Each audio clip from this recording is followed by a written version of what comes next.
ईशान्त किसान 2026 T20 world कपमा playing 11मा आफ्नो स्थान बनाउँछ कि बनाउँदैन त्यो सम्बन्धित कुरा गरिरहेको छु। भर्खरै इन्डियन क्रिकेट बोर्डले 2026 T20 वर्ल्ड कपको लागि नाम पब्लिस गरिसकेका छन्।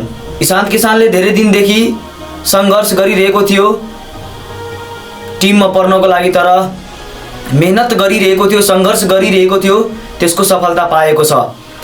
बीसीसीआईले ईशान्त किसानलाई धेरै दिनदेखि इग्नोर गरिरहेको थियो र ईशान्त किसानले इग्नोर गरेपछि उसलाई फरक परेन। उसले आफ्नो मेहनत र मेहनतशील कन्टिन्यू गरिरहेको थियो।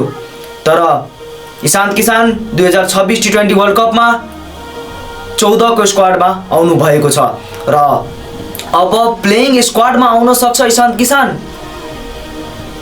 अफकोर्स मलाई लागिरहेछ आउन सक्छ मेबी, किनकि ईशान्त किसान जुन हिसाबले अहिले मिडल अर्डरमा पनि ब्याटिङ गरिरहेको छ, लोवर अर्डरमा पनि ब्याटिङ गरिरहेको छ। भर्खरै मुस्ताक अली ट्रफीमा ईशान्त किसानले टोटली हिटिङ गर्नु भइरहेको छ। ईशान्त किसान जुन हिसाबले सङ्घर्ष र जुन हिसाबले मेहनत गरेको छ, कि जुन हिसाबको अहिले इन्डियन क्रिकेट टिम छ, T20 टिम छ, त्यो हिसाबले ईशान्त किसानले प्रिपेयर गर्नु भएको छ। त्यो हिसाबले ईशान्त किसानले ब्याटिङ बनाउनु भएको छ। Totally Vijay Hazare trophy, Mushtaq Ali trophy, Ranji trophy सबमा मिडल अर्डरमा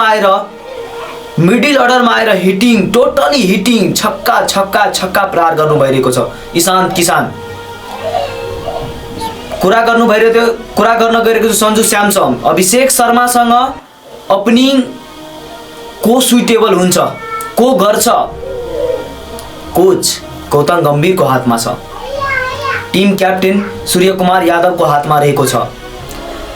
अभिषेक शर्मा एकातर्फ पुरै फिक्स छ ओपनिङको लागि। अब हामी दुईजना रहेको छ, ईशान्त किसान, सञ्जु स्यामसन, यी दुईजनामा एकजना खेल्छ ओपनिङ। विकेट किपर रहेको छैन, जितेश शर्मा स्क्वाडमा छैन।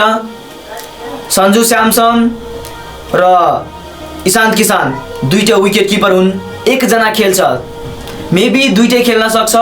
ईशान्त किसान मिडल अर्डरमा पनि ब्याटिङ गरिरहेको छ। अब उसलाई टिम क्याप्टेन, टिम कोच जहाँ खेलाउँछ त्यहाँ खेल्नको लागि ऊ रेडी छ। किसान विजय हजारे ट्रफीमा लोअर अर्डरमा आएर ब्याटिङ गरेर 39 बलमा 125 रन प्रहार गर्नुभएको थियो, जसमा 7 चौका र 14 छक्का।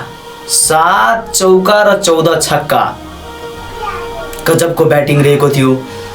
र विजय हजारे ट्रफीमा र फेरि टोटली छक्का, टोटली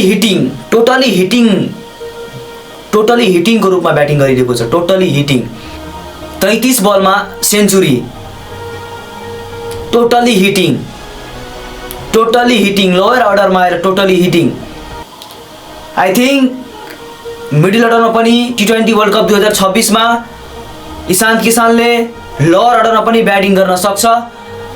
आई थिङ्क मेरो हिसाबले ईशान्त किसान 2026 T20 वर्ल्ड कपको लागि प्लेइङ स्क्वाडमा पर्न सक्छ।